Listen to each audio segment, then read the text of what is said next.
নমস্কার বন্ধুরা, tasty dishes by Ruma চ্যানেলে আপনাদের সকলকে স্বাগত জানাই। আজকে আমি একাদশী স্পেশাল একটি রেসিপি আপনাদের সঙ্গে শেয়ার করব।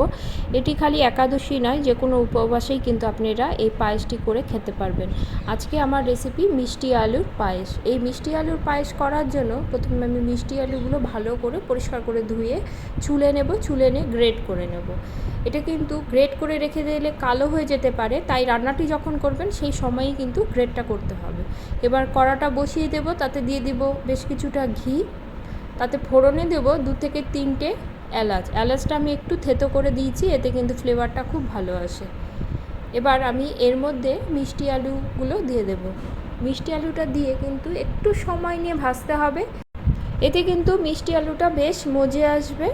মিষ্টি আলুটা মজে এলে আমি এর মধ্যে দিয়ে দিব দুধ। আমি কিন্তু একবারে বেশি দুধ দেব না, অল্প পরিমাণে দুধটা দিয়ে ভালো করে মিশিয়ে ঢাকা দিয়ে সেদ্ধ হতে দেব। এই মিষ্টি আলুর পায়েস আপনারা কিন্তু একাদশীর দিনে ঠাকুরকে ভোগ নিবেদন করতে পারবেন। এই পায়েস কিন্তু অত্যন্ত সুস্বাদু হয়। এবার আমি ঢাকা খুলে দেখে নেব। দেখুন, দুধটা কিন্তু একদম শুকিয়ে গেছে এবং আলুটাও কিন্তু সুন্দরভাবে সেদ্ধ হয়ে বেশ ঘন হয়ে গেছে। এবার আমি এতে বাকি দুধটা দিয়ে দেব। দুধটা জাল দেওয়ার সময় কিন্তু আমি দুধটা একটু ঘন করে জাল দিয়েছিলাম, এতে পায়েসটা খেতে কিন্তু আরও ভালো হয়।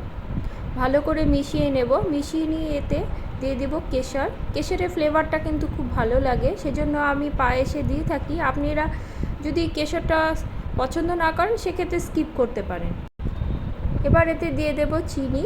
আপনারা কী পরিমাণ মিষ্টি খেতে পছন্দ করেন সেই হিসাবে চিনির পরিমাণটা কম বা বেশি করবেন। আমি মিষ্টি পরিমাণটা একটু কম দেব, কারণ আমার খুব একটা মিষ্টি পায়েস ভালো লাগে না।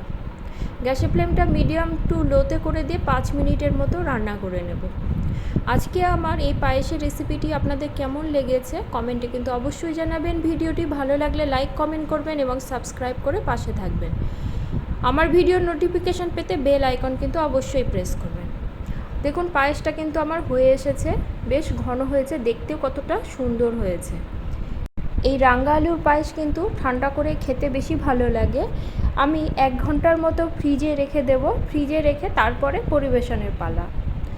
আজকে তাহলে এ পর্যন্তই, দেখা হবে পরের কোনো রেসিপি নিয়ে। সকলে ভালো থাকবেন, ধন্যবাদ।